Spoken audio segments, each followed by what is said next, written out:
প্রত্যেকটা সেন্টারে একই অবস্থা। মানারাতে একটু ভালো করবে বা ঢুকতে, এজেন্ট তো ঢুকতেই দেবে না। আমার 15টা এজেন্টের মধ্যে হয়তো কাউকে বলবে আপনার সাইন মিলে না, আপনার ব্যাচ নাই কেন, এটা কার সাইন, আপনি ঢুকতে পারবেন না, এই ধরনের কথা বলে। পুলিশ প্রিজাইডিং অফিসার সাথে বলে, প্রিজাইডিং অফিসার পুলিশের কথা বলে, সবকিছু মিলে এই মাটি কাটা ভাসান থেকে তো কাউকে ঢুকতেই দেয় নাই, কোথাও কিছু নাই, কোনো এজেন্ট নাই, মেরে বের করে দিচ্ছে। পিছে আপনার যে ভদ্রলোক দাঁড়ানো, হ্যাঁ, ওনাকে মেরে ওনার মোবাইল ফোন নিয়ে গেছে, ওনাকে আটকে রেখেছে, এরকম অনেক অসংখ্য, ঢুকতেই দেয়নি সবাই। এইটা কি ধরনের নির্বাচন?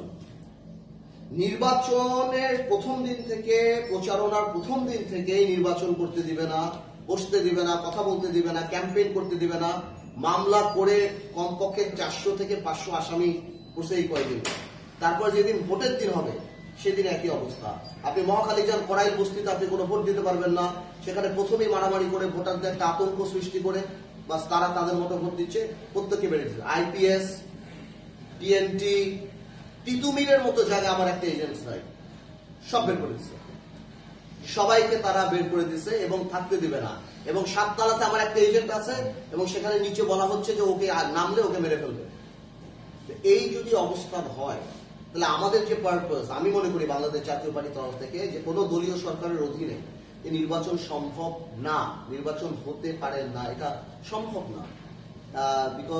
কারণ নির্বাচন ব্যবস্থা, আপনার ক্ষমতা হস্তান্তর প্রক্রিয়াটা শান্তিপূর্ণ হবে সেই চিন্তা চেতনা যদি সরকার ধারণ না করে তাহলে এটা কোনোভাবেই সম্ভব না যে আপনি সুষ্ঠু নির্বাচন হয়, যেটার ফল আজকে আমরা দেখতে পাচ্ছি। সুতরাং আমি এই ভোট বর্জন করলাম এবং এটাই আমার কথা যে কোনোভাবেই বা এই সরকারের অধীনে কোনো নির্বাচনে যাওয়া বা কোনো নির্বাচন করাটা আমি কোনোভাবেই মনে করি না যে গণতন্ত্রের জন্য ভালো কিছু। আর অনেকের ধারণা যে গণতন্ত্র মানেই নির্বাচন করতে হবে, নির্বাচন করছে ননসেন্স, নির্বাচন হলে নির্বাচন করতে হবে।